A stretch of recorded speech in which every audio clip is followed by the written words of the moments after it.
वंदो गुरुपदकं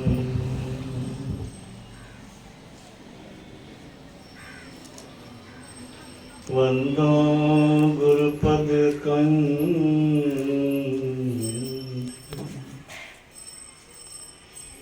कृपा सिंधु नररूप हरे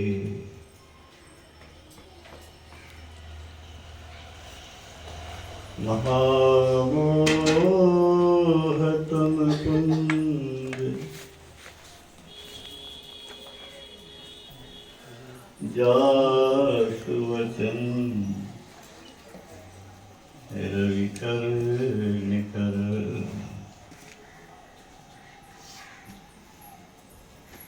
श्री सद्गुरु महाराज की पूज्य गुरुजन सत्संग अनुरागी सज्जन वृंद, पूज्य माताओं बहनों, इतनी बड़ी संख्या में मधेपुरा के गणमान्य सत्संग प्रेमियों को देख करके चित्त बड़ा प्रसन्न हो रहा है। मैं समझता हूँ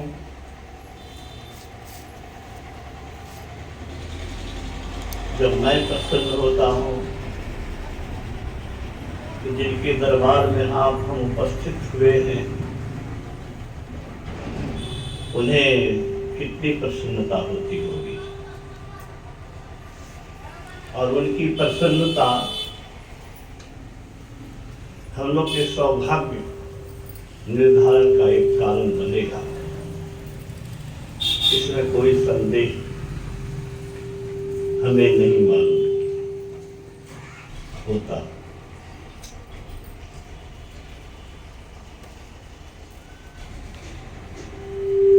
दिवंगता मधुमाला जी अत्यंत सुशीला थी,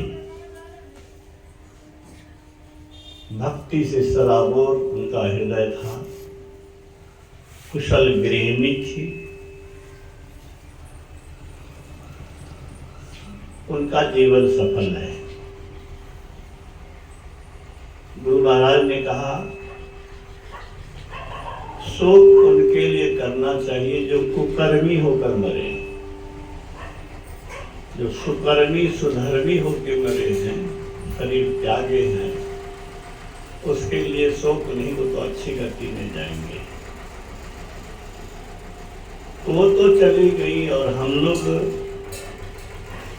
कौन कब जाएंगे इसका कोई ठिकाना नहीं है। गुरु महाराज कहते हैं कि हम लोग को प्रेरणा देनी चाहिए कि वो चली गई, हम भी जाएंगे, क्या लेके जाए जो हमारा भविष्य अच्छा रहे।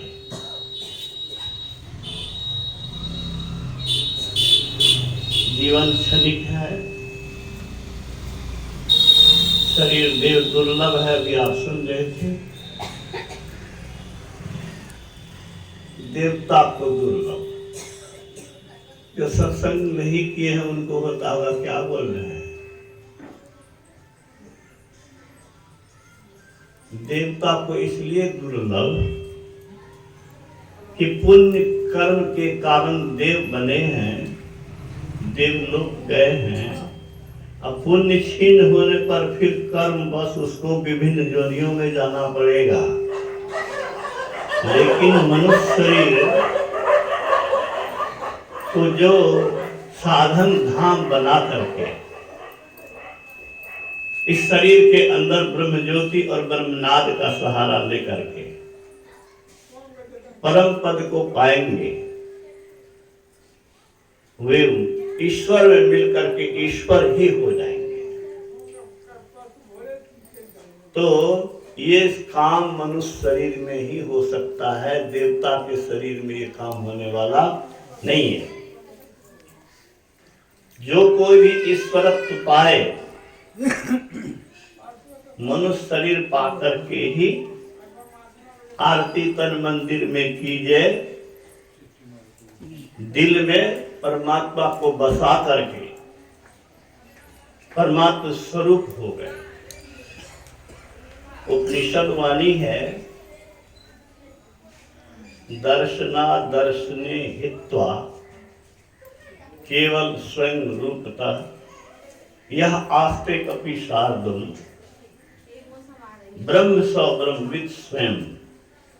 अर्थात ये भगवान राम ने कहा कि हे कपि श्रेष्ठ हनुमान, जो दृश्य और अदृश्य को त्याग कर आत्म स्वरूप में स्थित हो जाता है, वह ब्रह्म को जान करके ब्रह्म ही हो जाता है।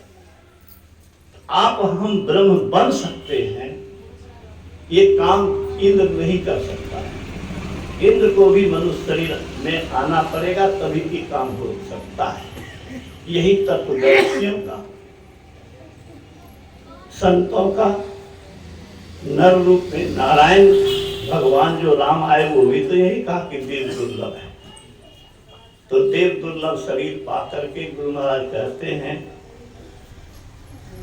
इसकी उपयोगिता यही है कि देव दुर्लभ शरीर अगर पाए हैं तो देव दुर्लभ पद को पावे। देव दुर्लभ शरीर पाए हैं तो देव दुर्लभ, देवता को दुर्लभ जो चीज है वो प्राप्त करें। देवता को दुर्लभ क्या है? देवता को दुर्लभ है ईश्वरत्व, आत्मस्वरूप की प्राप्ति। साधना का घर इस शरीर को बना करके हम कर सकते हैं। स्वामी विवेकानंद ने कहा, केवल मनुष्य ही ईश्वर बन सकता है। Only man can become God। मनुष्य तभी तक मनुष्य है जब तक वह बाह्य और आंतरिक प्रकृति पर संघर्ष करके संयमित होकर अपने आप को नियंत्रित करके ब्रह्म की ओर चलता है, विजय पाने के लिए कोशिश करता है। आंतरिक प्रकृति और बाह्य प्रकृति पर जो विजय पाने का संघर्ष कर रहा है, वही मनुष्य कहलाने का अधिकारी है। परमाराध्य ने करने की कृपा की, मनुष्य आत्मा और अनात्मा का विचार कर सकता है। आत्मा सच्चिदानंद स्वरूप है,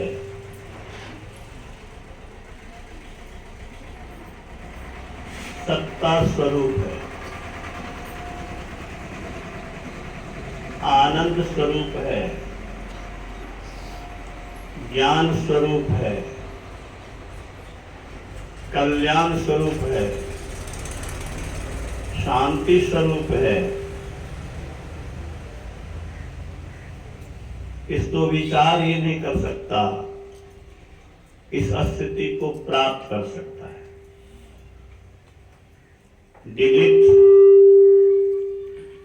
डिग्रीधारी शांति संदेश के संपादक डॉक्टर नागेश चौधरी नागेश को गुरु महाराज ने मधुबनी में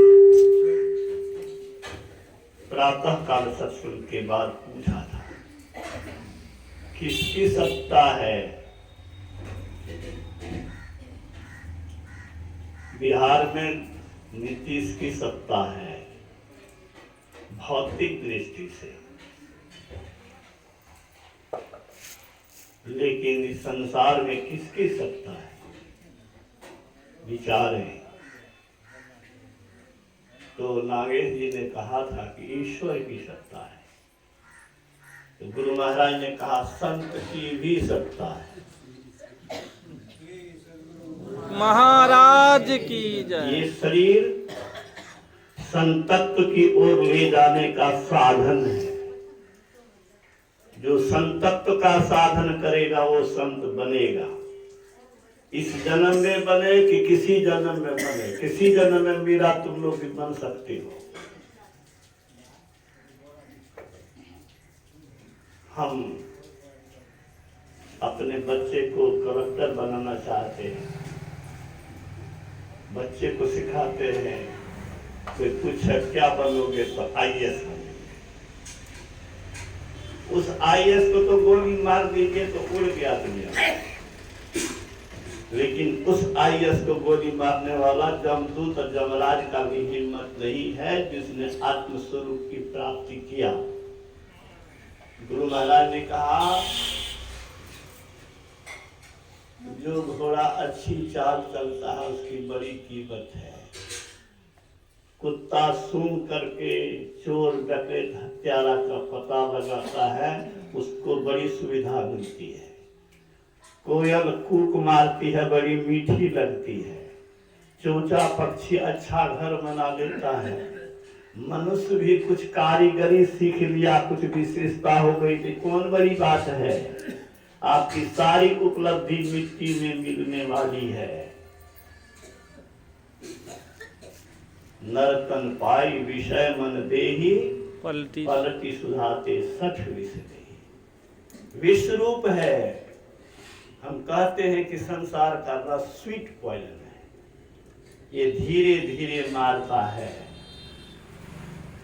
स्कूल में पढ़े थे, बकरे की माँ कब तक खैर मनाएगी। ये बकरे के लिए नहीं है, ये सबके लिए।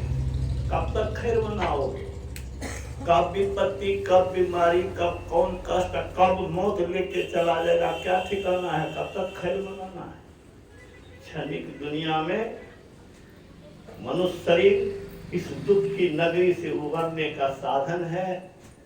आकरकारी लक्ष्य 84 जोनी भ्रमत यह जीव अविनाशी, फिरत सदा माया कर प्रेरा। सुने हैं दिया भगवान राम को उपदेश। मनुष्य शरीर इस दुख भय संसार, यह जग दुख को धाम। क्या है संसार? दुख को धाम, दुख का धाम है। बच जाइएगा।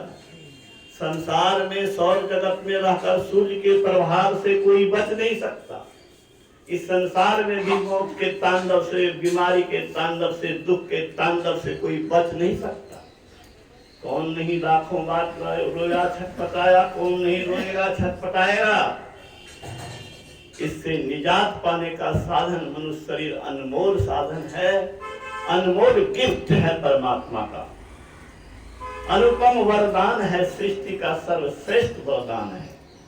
सर्वश्रेष्ठ शरीर पाकर के सर्वश्रेष्ठ जगह पर अगर नहीं गए, इस सर्वश्रेष्ठ शरीर का दुरुपयोग आपने किया। राइफल से मच्छर नहीं मारा जाता है, चीड़ी नहीं मारा जाता है, राइफल से दुष्टों का वध किया जाता है। ये मनुष्य शरीर वह राइफल है जिससे काम, क्रोध, लोभ, मोह, ईर्ष्या, द्वेष आदि विकारों को, जमराज को भी हटाया जा सकता है। स्वामी रामतीर्थ ने कहा, मौत भी मेरी ओर आना चाहे तो मेरी इजाजत के बगैर आएगी तो उसकी भी मौत हो जाएगी। गुरु महाराज ने कहा, भाग भाग रे दुष्ट, बाप के रहते बेटे को लेने आया है। तो जमराज को भी फटकार देने की साहस होती है तब जब इस शरीर के अंदर में हम ब्रह्म ज्योति और ब्रह्मनाथ का सहारा लेकर के आगे बढ़ते हैं। इसीलिए भगवान राम ने कहा, नरतन भव बारिधि कह मेरो, सन्मुख मरुत अनुग्रह मेरो, करण धार सदगुरु दृढ़नावा, दुर्लभ साय सुलभ करिका। महानतम गुरु हम लोग को मिला है। कबीर, नानक, सूर, तुलसी को हम लोगों ने नहीं देखा, लेकिन उनका जीवंत रूप अगर देखना है, देखा किसी ने तो हम लोगों ने देखा, वो महर्षि नहीं। वो सारे गुण, सारे आदर्श थे और उनके सारे विचार उनके सदग्रंथों में है। उनका सहारा लेकर के अपने आप को कल्याण पथ पर आगे बढ़ावें। मैं बराबर कहता हूँ, खेत जोत के छोड़ दो, जोतना बेकार हो गया। करोड़ जमा कर लो, अब बीमारी हो गई, चल दिया, सब बेकार हो गया। लता मंगेशकर का अरबों का बैलेंस क्या कह के गई, मेरे पास क्या नहीं है, कौन बंगला, कौन सुख सुविधा की सामग्री नहीं है, क्या बैंक बैलेंस नहीं है, लेकिन कोई मेरे काम की नहीं है। ऐसा धन क्या काम करना कि फिर निर्धन हो जाओ। अरे धन तो ऐसा जमा करो कि तेरी धन को कोई छीन न सके। गुरु महाराज ने कहा, ईश्वर भक्ति वह धन है जिसको चोर चुरा नहीं सकता, लुटेरा लूट न सकता, मौत छीन नहीं सकता। छिन छिन छिन छिन बढ़े सवाई, राम धन कबहू न लागे काई। भक्ति के बीज नहीं डालते हो तो अपने गोली मार लो अपने आप से। गोली मार ही दिए हो, मरे हुए ही हो। जो कोई भक्ति नहीं करता है, मनुष्य शरीर का सदुपयोग नहीं कर रहा है, वह समझिए आत्महत्या कर रहा है। गुरु महाराज ने कहा कोई खजाना के घर में जाए और खाली हाथ लौट के आ जाए, उस मूर्ख को क्या कहा जाए। ऐसे ही ये मनुष्य शरीर साधारण शरीर नहीं है, इसमें ईश्वरत्व का खजाना तक है। मैं ये कहता हूं कि कम से कम बीज तो डाल दो। पौधा वृक्ष संसार का सड़ जाएगा, लेकिन भक्ति का बीज सड़ने वाला नहीं, किसी काल में नहीं। और यह ईश्वरत्व दिला करके, मोक्ष दिला करके, सारे दुखों से छुड़ा करके, सृष्टि का कलेक्टर बना करके ही छोड़ेगा। यही मनुष्य शरीर की विशेषता है। वो चली गई। हम लोग को जब तक समय है तब तक इस दिशा में पूर्ण प्रयास करें। मैं यही निग्रह कर आवेदन करता हूं। जो करते हैं वो खूब मुस्तैदी से कीजिए। गुरु समदाता साहिब नाही, गुरु गुरु जपिए लोग। तन मन आत्म रक्षक हैं गुरु, गुरु ही के नाम एक देव। ब्रह्मांड में कोई भी मन की रक्षा करने में समर्थ नहीं है। अपने मन की रक्षा तो कर ही नहीं सकता, दूसरे के मन की रक्षा क्या करेगा जी। दूसरे के मन की भी रक्षा अगर कोई कर सकता है तो गुरु कर सकते हैं। इसलिए गुरु महाराज ने कहा तन मन आत्म रक्षक है गुरु, गुरु ही के नाम एक देव। गुरु के शरण में रहिए, इहलोक और परलोक दोनों बम बम होगा। श्री सद्गुरु महाराज।